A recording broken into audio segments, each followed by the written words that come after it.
Hello दोस्तों, नमस्कार। जय श्री राम, राधे राधे। आज हम फिर से लेकर आए हैं रामायण की एक ऐसी चौपाई के बारे में जो वह चौपाई दर्शाती है कि किस प्रकार के इंसान से भूल कर भी बातें नहीं करना चाहिए। चलिए हम बात करते हैं उस चौपाई के बारे में।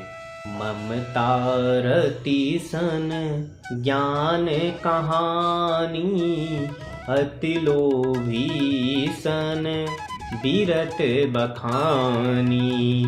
क्रोध ही सम काम ही हरि कथा, ऊसर बीज बाई फल जथा।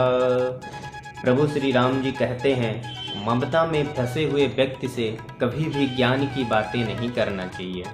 वह कभी भी सत्य और असत्य का पहचान खुद ही नहीं कर पाता है।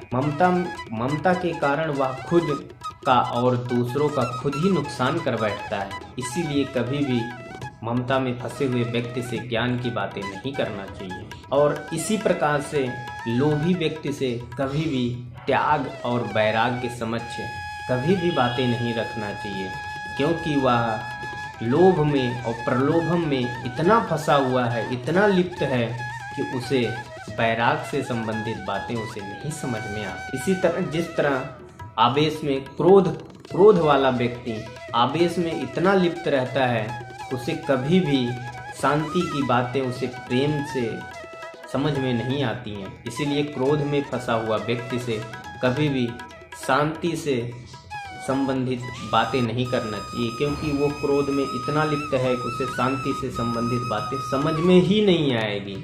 आप कितना भी कहेंगे उसे कुछ भी नहीं समझ में आएगा। जो व्यक्ति वासना में लिप्त है, उसे कभी भी आप वैराग से संबंधित बात करेंगे तो उसको कभी भी नहीं समझ में आएगा वासना क्या है, वैराग्य क्या है, कि जिससे प्रभु का मार्गदर्शन होगा, उसको कभी भी नहीं समझ में आएगा। उम्र नहीं समझते, रिश्तों से संबंधित उनको कोई नहीं समझ में होती, कौन क्या है उनको कुछ भी नहीं समझ में आता। इसीलिए कहा जाता है कि कभी भी ऊसर मतलब जो जमीन उपजाऊ नहीं है, वहाँ पे अगर आप बीज बोएंगे तो वहाँ पे कभी भी बीज आपको फलदायी नहीं होंगे। इसीलिए कहते हैं, मूर्ख व्यक्ति के सामने कभी भी अपना दुख और प्रेम उसको कभी भी नहीं दर्शाना चाहिए, क्योंकि आप एक देसी अवधि में हम अपने भाषा में कहना चाहते हैं कि आप उसको समझाएंगे,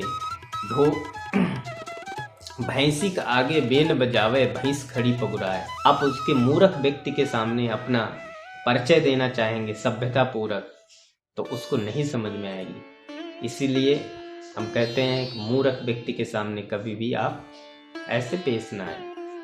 जय श्री राम, राधे राधे। अगर आप लोगों को वीडियो अच्छी लगी हो तो चैनल को सब्सक्राइब करें, लाइक करें, कमेंट करें। जय श्री राम, राधे राधे।